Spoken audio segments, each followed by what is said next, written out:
Ni mwendelezo tu kupitia wakala wa nishati vijijini, kwa maana wilaya ya Misungu tayari tulishapokea majiko mengi ya gesi kupitia utaratibu huu wa ruzuku, na kupitia hadhara hii tutaendelea kuomba na kuikumbusha serikali kwamba wananchi wa Misungu wako tayari kutumia nishati safi na salama ya kupikia. Hivyo serikali iendelee kuleta majiko haya ya ruzuku. Wana Misungu ni wengi sana.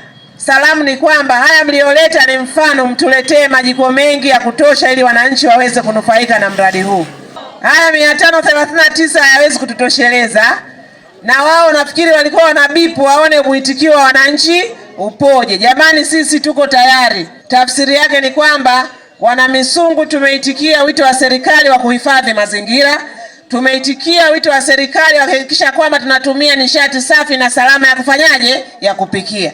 Majiko haya kutokana na ufanisi wa hali ya juu sana yanaondoa yanasaidia kuzuia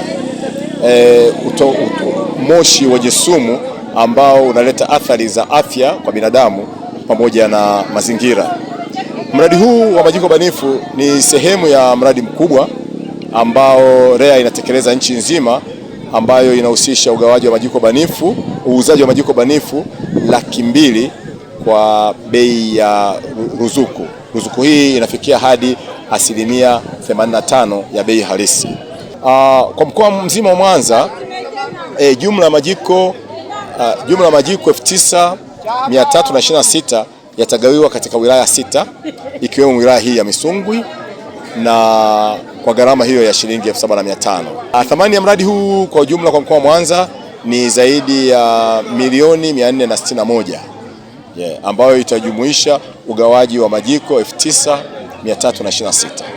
Nimefurahi sana kupata jiko hili, maana nilipata ujumbe tangu majuzi kwamba kuna majiko yanakuja ya ruzuku, bei halisi shilingi 50,000, lakini tukaambiwa kwamba tutapata kwa shilingi 7,500 kwa sababu linatumia mkaa kidogo. Hii itasaidia pia kubana matumizi, na wakati mwingine pia nikiwa na haja ya kutumia kuni, ili ni multipurpose, linaweza pia likatumia kuni, na nyakati nyingine pia ina sehemu ya kutolea ile gesi ya ukaa. Kwa hiyo itakuwa ni salama kwa afya, pia itatawanyika ikatuambukiza.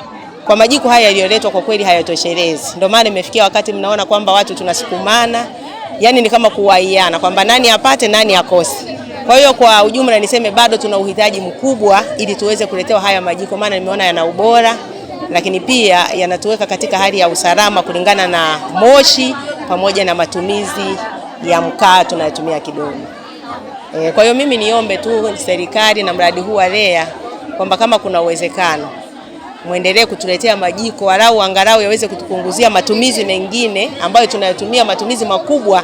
Haya majiko yanaweza kutufanya tukatumia matumizi kidogo.